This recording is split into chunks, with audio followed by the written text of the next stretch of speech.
Good morning. Hello there, my friends. Hi, my name is Natasha. I am the creator and the founder of the Glow Up Method, and I'm so excited to be here with you today. This morning, this lovely, miraculous morning I've had, my rebirth for the day. We are, drum roll please, 1 week away from launch. Oh my gosh, this is happening. Oh my gosh, I really am like, I cannot believe it. There's something about me having put a deadline on myself that is just so necessary.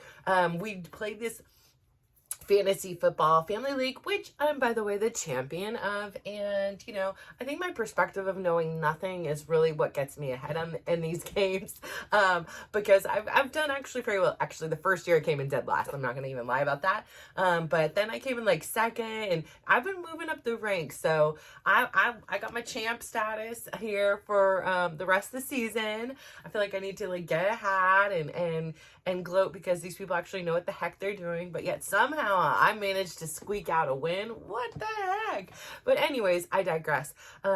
So we were doing this family league. It's hard to, like, it's complicated when everybody's in different like somebody's in Newport, somebody's in freaking Saudi Arabia, somebody's in New York, someone's in Boston. Like, we have been all over the globe as a family. And so it's been really hard to like nail down the time. So we had this time nailed down, and somebody had something, somebody else had something, somebody had something later. So we got it done. I'm like, listen, we can make quick decisions. Let's like make the decisions within 30 seconds. For me, oh my gosh, that's a huge challenge. I am not a good decision maker here.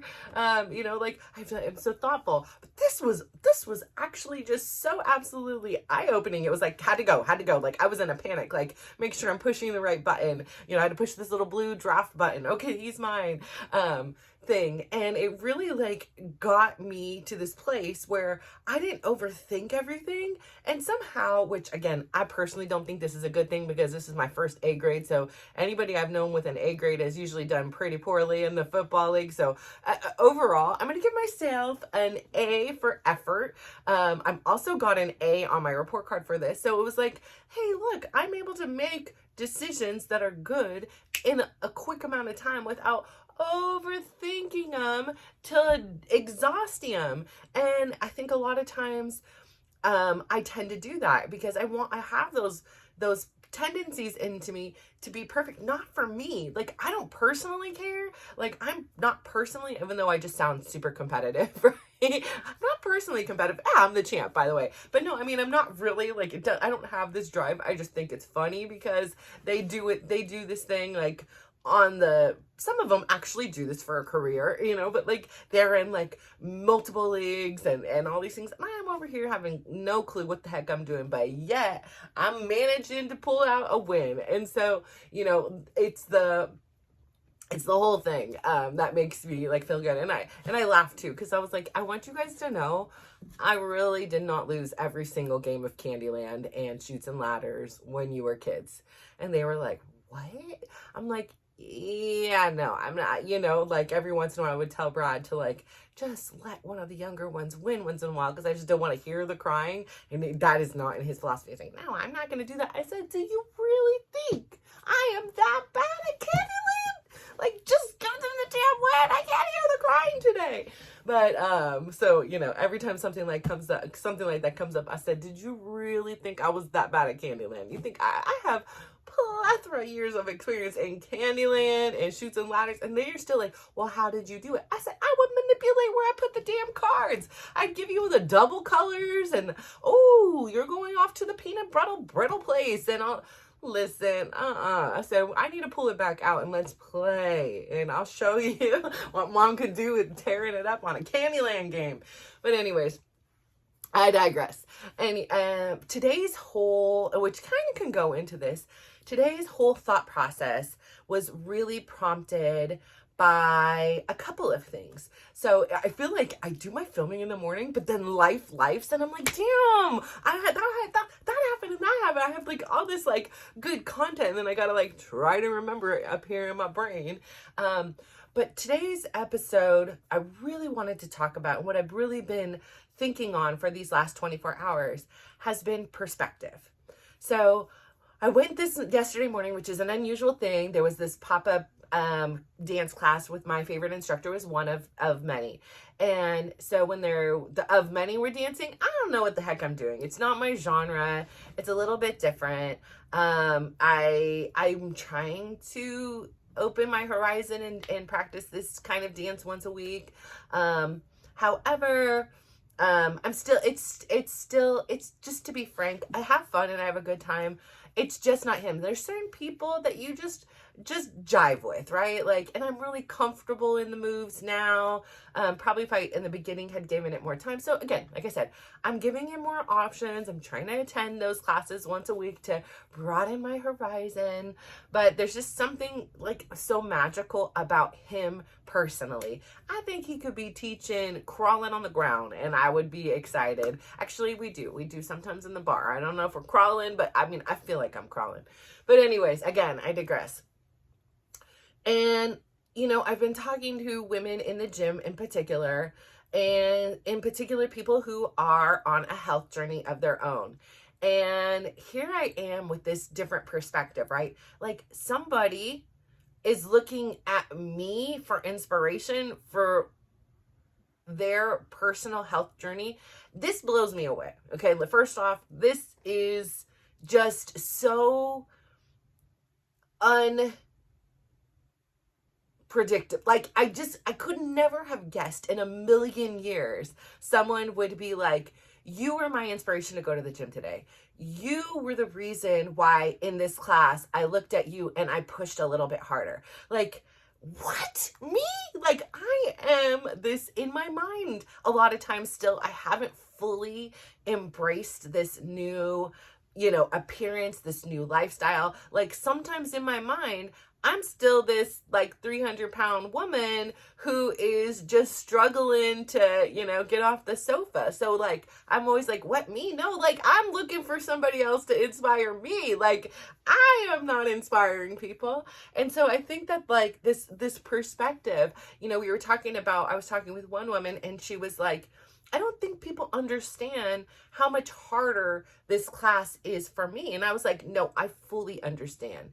And I hear you and I see you. Like there is always this story and this, or at least, the story I told myself was that people that were overweight were lazy and just, they didn't have discipline, whatever stories I had told myself, because of course I'm saying this to my own self.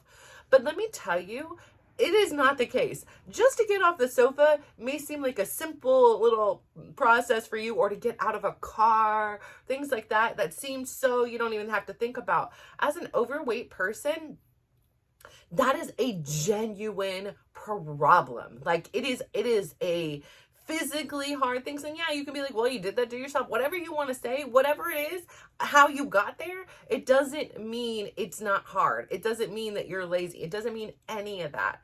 And so, I've spoken to a couple really inspiring women myself. I'm like, they're like reinvigorating me, talking about their health journey. And I got to share to two people, the little tidbit my physical therapist shared with me so I'm going to share it here because they're like, dang. I was like, yeah, I was like, why are they not teaching this in classes in school, right? Like this is valid information that would stick with me versus some complex, square root. When the heck am I going to do this complex square root? I don't need to do no complex square roots in my daily life.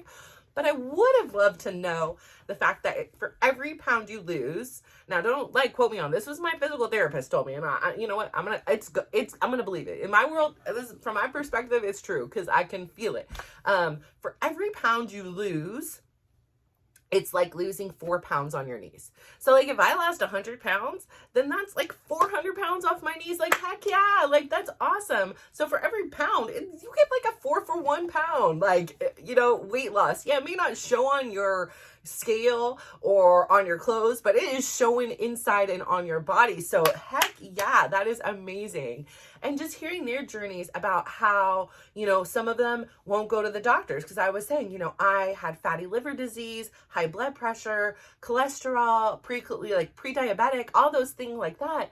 And it's all resolved. It is all gone. And so it's just amazing. So the perspective I have now as a woman who has went through the journey is so much different than the woman that was looking from the outside in, who wanted to be a part of the groups, and who wanted to, didn't even know she wanted to dance and wanted to dance, and would look at other people having a good time or enjoying themselves and not really feel like I was deserving or worthy of that. And what this process has taught me, what this journey, what this whole point of me sharing here is you are worthy, you are capable, and you are phenomenal. Sometimes we have to shift our perspective. When we're living in our life, we kind of see life like this. Like I was saying, I saw myself in a different perspective than I usually see myself. And it didn't mean I needed to respond to it, but it was just a little bit of a reality check. Like, oh, everything the way I see it is not exactly how it really is seen. And so being able to shift and open your eyes to a bigger perspective is huge. It's not only your opinions, but it's basically how you view your reality. And so, my second thing that really prompted this, and this was the real kicker, because I have been in this situation. So as I've so candidly shared, we have a family friend who has a son. They were friends. They are friends. They were friends. They played on the same soccer team for many years. And the young man had an unfortunate accident, right? And he is now relearning the most simple, basic, skills that we have that we take for granted, right? There were moments that he was unable to breathe independently. He had to have a machine, which thank God for even those machines, right? Like, thank God this happened in the time and place when it did. 50, 60, 70, 80, 100 years ago, I don't think they have those kind of options, right? Like, so, again, I, as a mom who has, sat tirelessly next to their child, exhausted, unable to sleep, because when you're in front of your child, you're not breaking down. There isn't time. It's not about you. Like, there is no time for you to break down. You break down, they're going to really break down. And there just isn't time for it. It's like, it's go time. Like, I need to go to work. I need to make sure, I need to advocate, I need to educate, I need to research. Like, there is a lot. I need to support them, like, validate, like, all this stuff needs to go in a real crunch time, and there is no lesson. There is nobody coming to save you. There is nobody teaching you, giving you the Cliff Note version, the how to sit by your child when they're in the hospital for dummies. There isn't that book. And if there was, I sure as heck didn't have time to go out and find it. And it was like crisis mode, right? You are on the field, you are in the trenches, it is war, it is go time, and it's a lot of hurry up and waiting, it's a lot of progress, and then, regression. It is a whole mind meld monkey mess. But even within it, like I've said here so many times, the silencing, the quieting, the abrupt change of your life brings so many gifts.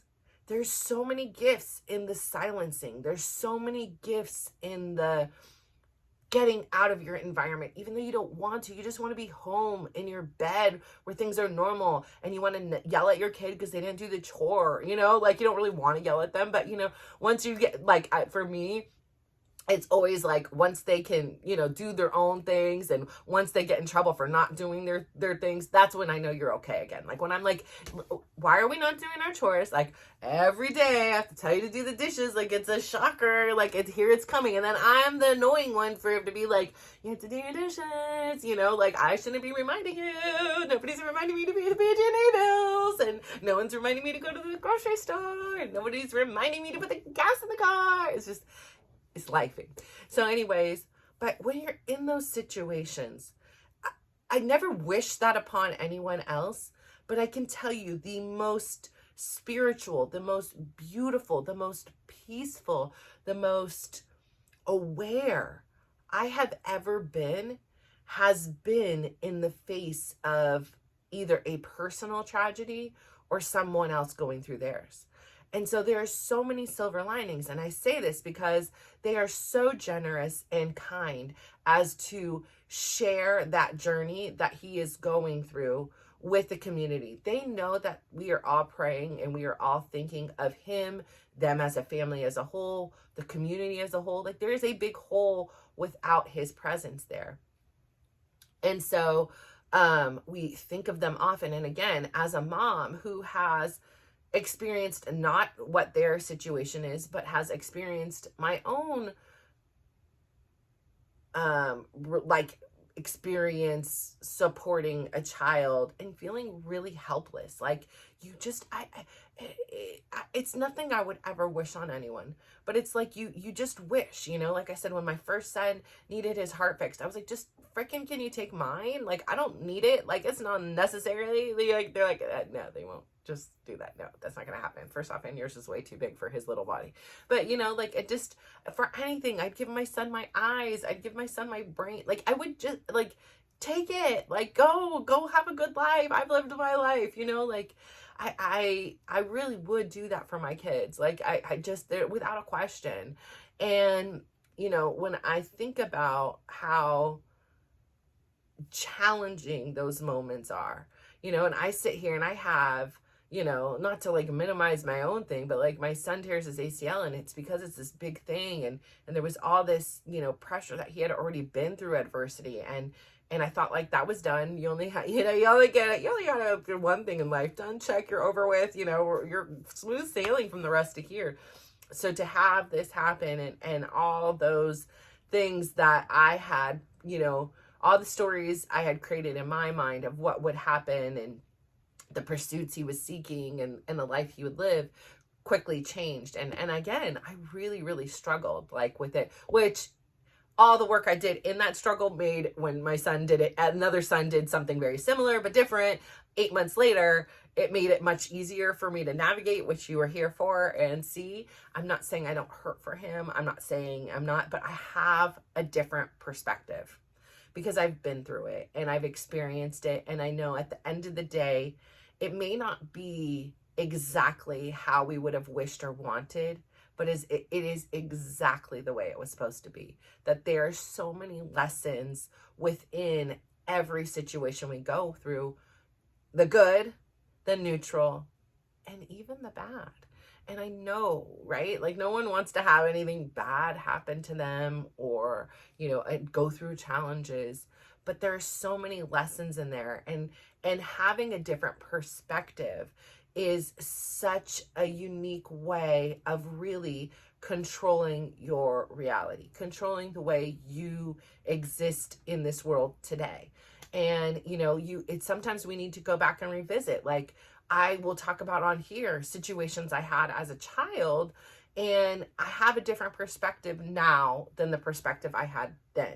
And it's good to go back and revisit those things and heal and learn and have a sense of peace to these things that maybe are really still causing a little chaos within your body. And so, you know, when I think about the family, you know, and especially because, you know, I know what that experience is as a woman, as a mother, but in this personal entry that they had put on there, it was a note from the dad, and something about that just, you know, again, it was the first time we had heard anything from his perspective.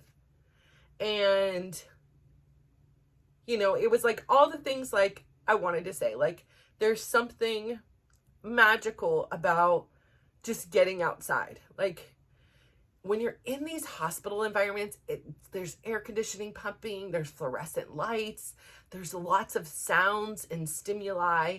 It's really chaotic in there in a lot of senses, but then sometimes it's just, they're not doing a lot of much, but still there's a sense of a chaos.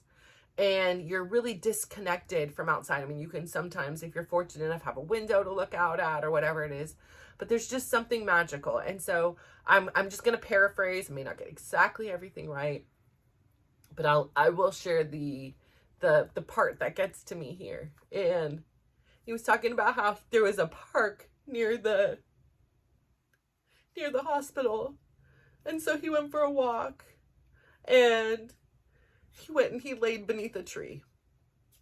And again, I just feel like there's just something so magical about a tree. Like, it just has so much life. It is such this representation of, like, for me, like the foundation. Like, when I talk about the foundation, I'm talking about the roots. I'm talking about what's underneath, not what you see on the outside, but like what's underneath supporting this massive, miraculous structure. And if the roots are rotting or not healthy or not thriving, even the most beautiful of tree will cease to exist. And so, you know, he was laying beneath a tree, and he took a photo of it. Beautiful tree. And he talked about perspective, how, you know, how beautiful this tree was, and had it not been for this situation, he maybe would not have realized the tree. And, you know, he said, maybe I'm delirious for the lack of sleep and for crying so much, and how much, you know, God is teaching him and teaching him through his, you know, perhaps teaching him through his son, like how much he's learning even in this situation. And I know exactly what he's saying.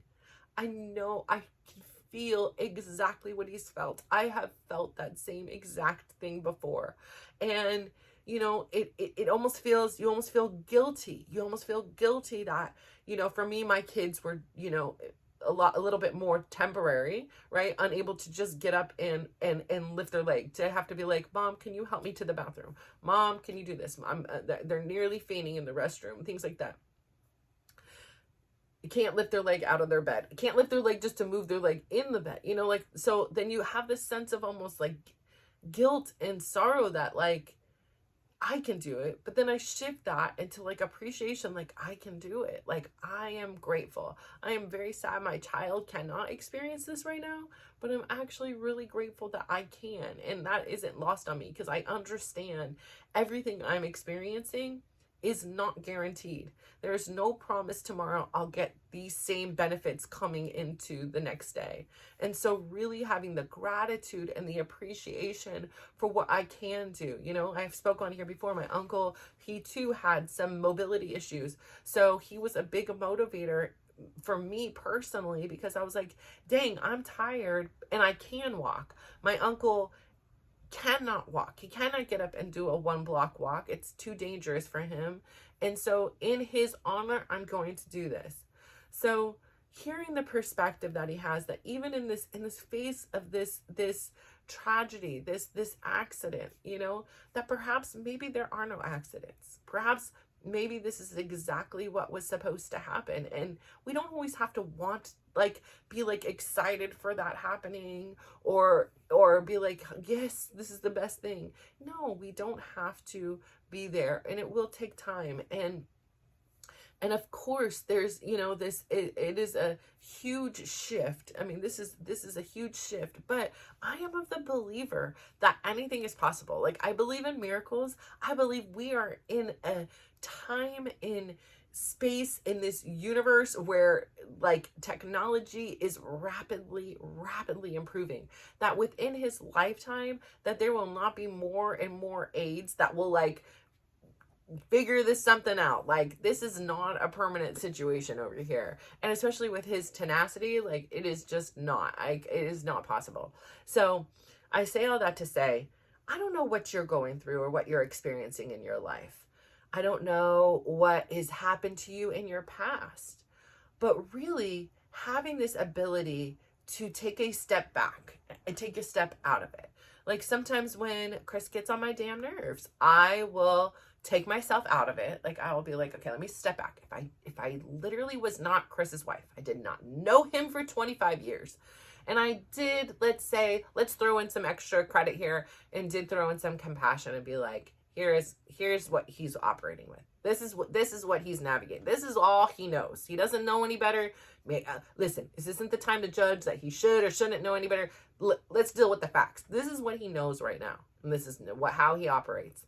If I take myself out of the situation, if I, devoid myself from that attachment we have together, I can see him with a different perspective. I can see, well, what's his experience? Like, what's going on? Like, what else could be going on? Is it about me? Is he stressed? Is it, he still wants to punish me because I don't love him. And, like in the way he wants me to love him, I'll always love him as a person. But as far as, being together, I cannot handle what I view as unhealthy dialogue and unhealthy treatment. So that is my personal decision. But I can also look at him with compassion. I can give myself a different perspective. I can sit here and be angry and irritated by the things he does, or hurt, or feel manipulated, or, betrayed, and all those things. And that's easy. Like, I can do that all day long. But I can also shift my perspective and see the good he does do, the kindness he does, share with others, even if it isn't me, like I can see that. And what does that do, right? Like, what does shifting your perspective do? Does it really make their life better? No, it makes your life better. Like, it feels better when I'm walking around and I can see a different perspective of Chris. Because when I was walking around pissed off, betrayed, angry, triggered, and I was the one who was like being punished. Like, I was the one who was hurting and mad and feeling this toxic turmoil within my own body. But when I shifted my perspective, when I allowed compassion and forgiveness and an open mind, I was able to see him as a person who is just doing the best to get by in his own life in his own way.